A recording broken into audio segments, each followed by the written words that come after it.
अब बात करते हैं राजनीति और विदेश नीति की। संयुक्त अरब अमीरात यानी यूएई के राष्ट्रपति शेख मोहम्मद बिन जायद के भारत दौरे की, जिन्हें पूरी दुनिया MBZ के नाम से जानती है।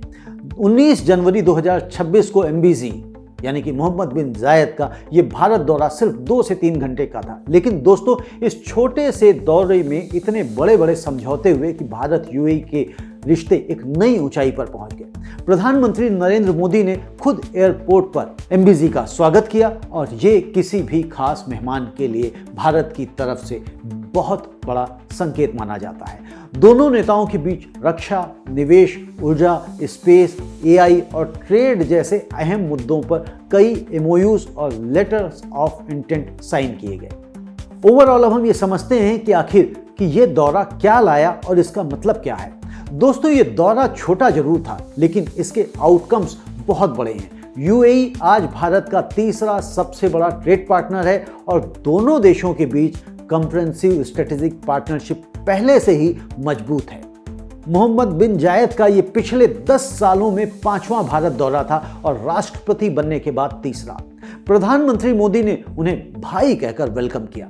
बातचीत में दोनों नेताओं ने भारत यूएई ट्रेड को 2032 तक $200 बिलियन यानी लगभग 16 से 17 लाख करोड़ रुपए तक दोगुना करने का टारगेट रखा है। इसमें मुख्य फोकस रक्षा, एनर्जी, स्पेस, न्यूक्लियर, AI और इन्वेस्टमेंट पर रहा। दोस्तों भारत यूएई के रिश्ते पिछले 10 सालों में बहुत तेजी से बढ़े हैं।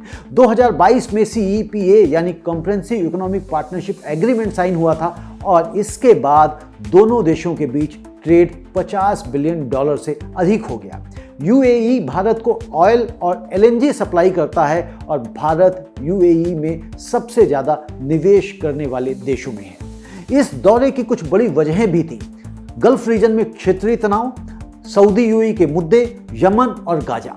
इन हालातों के बीच दोनों देशों ने स्टेबिलिटी और सिक्योरिटी के ऊपर भी चर्चा की और दूसरा बड़ा मुद्दा रहा भारत की एनर्जी सिक्योरिटी। भारत यूएई से LNG और ऑयल इंपोर्ट करता है और तीसरा फोकस रहा फ्यूचर टेक्नोलॉजी यानी AI, स्पेस, न्यूक्लियर और डिफेंस में कोऑपरेशन की बातें भी हुई।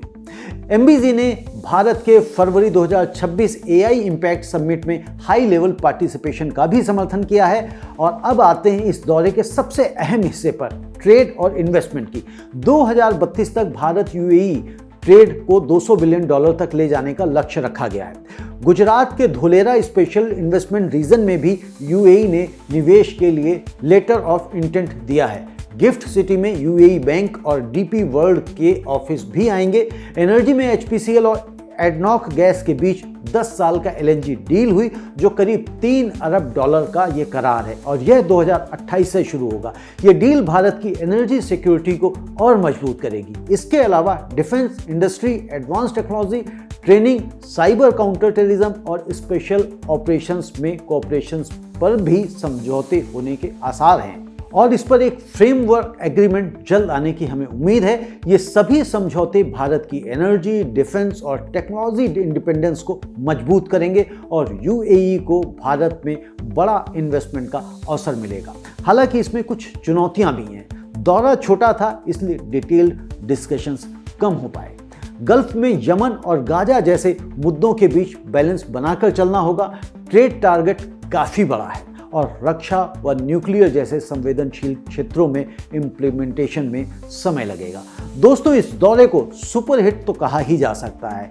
मोदी और मोहम्मद बिन जायद की ब्रदरली बॉन्डिंग साफ दिखाई देती है और यह भारत के लिए काफ़ी फायदेमंद है। यूएई भारत का भरोसेमंद पार्टनर है और ये रिश्ता गल्फ रीजन में भारत की पोजीशन और मजबूत करेगा।